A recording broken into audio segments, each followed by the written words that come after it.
মানবতার ফেরিওয়ালা সেজে ভয়ঙ্কর প্রতারণার অভিযোগে রিমান্ডে থাকা মিল্টন সমাদ্দারের অপকর্মের আরও চাঞ্চল্যকর তথ্য পেয়েছে গোয়েন্দা পুলিশ। বিকেলে ডিবি কার্যালয়ে সংবাদ সম্মেলনে গোয়েন্দা প্রধান হারুনুর রশিদ এ কথা জানান। তিনি বলেন, মাদক সেবন করে আশ্রমে থাকা বৃদ্ধ ও বৃদ্ধাদের ব্যাপক মারধর, প্রতারণা করে বিপুল পরিমাণের টাকা ব্যাংকে জমা সহ অনেক তথ্য পাওয়া গেছে। বিস্তারিত জানাচ্ছেন আঞ্জাম খালেক। পথে রাস্তাঘাটে পড়ে থাকা গরিব ও অসহায় মানুষকে তুলে এনে আশ্রয় দেয়া হতো child and old age care আশ্রমে। এই আশ্রমের চেয়ারম্যান মিল্টন সমাদ্দার নিজে ব্লেড ছুরি দিয়ে এসব অসহায় মানুষের হাত বা আঙ্গুলও কেটে ফেলতেন। ফেসবুকে অসংখ্য ফলোয়ার তৈরির মতোই বিতর্কিত মিল্টন সমাদ্দারের কর্মকাণ্ড। মানবিক কর্মযজ্ঞের নামের আড়ালে সাধারণ মানুষের সাথে অশালীন আচরণ, দখলদারি, প্রতারণা করতেন তিনি।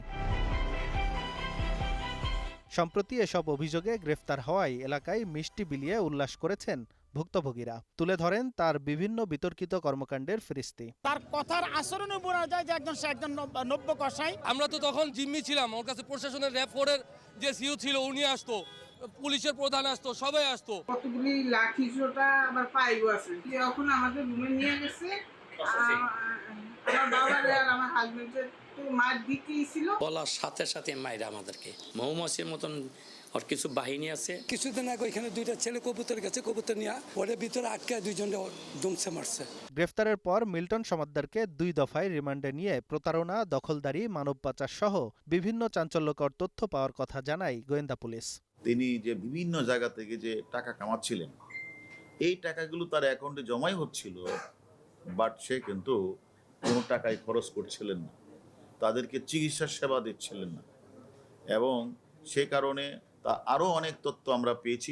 ভয়াবহ তথ্য, লোমহর্ষ ঘটনা। আইনশৃঙ্খলা বাহিনীর হাতে গ্রেফতার থাকায় মিল্টন সমাদ্দারের আশ্রমে থাকা শিশু, অসহায় বৃদ্ধ, ভারসাম্যহীন মানুষের দেখভালের দায়িত্ব আলহাজ শামসুল হক ফাউন্ডেশনকে দেয়া হয়েছে বলেও জানান ডিবি প্রধান। এই যে ফাউন্ডেশনে যে সকল অনাথ বাচ্চা শিশুরা রয়েছে, বৃদ্ধরা রয়েছে, ওল্ড অ্যান্ড চাইল্ড কেয়ারে আশ্রমে, আমরা মনে করি তাদের যেন খাওয়া দাওয়া, থাকা, ডাক্তারি সেবার কোনো সমস্যা না হয়, সে কারণে আমি মনে করি আলহাজ ফাউন্ডেশনের কর্ণধার ইনি একজন আসল মানবতার ফিরিওয়ালা, তিনি এগিয়ে আসছেন এবং উনি বলেছেন আমাদেরকে যতদিন লাগে ততদিন উনি খাওয়াবেন এবং তাদের চিকিৎসার সার্বিক ব্যবস্থা উনি করবেন। ইতিমধ্যে মিল্টনের লাঠিয়াল বাহিনীর সন্ধান পাওয়া গেছে জানিয়ে ভুক্তভোগীরা বলছেন, কোনো বিষয়ে তার সাথে না মিললেই প্রতিবেশীদেরও পেটানো হতো হরহামেশা। আঞ্জাম খালেক, গ্লোবাল টেলিভিশন, ঢাকা।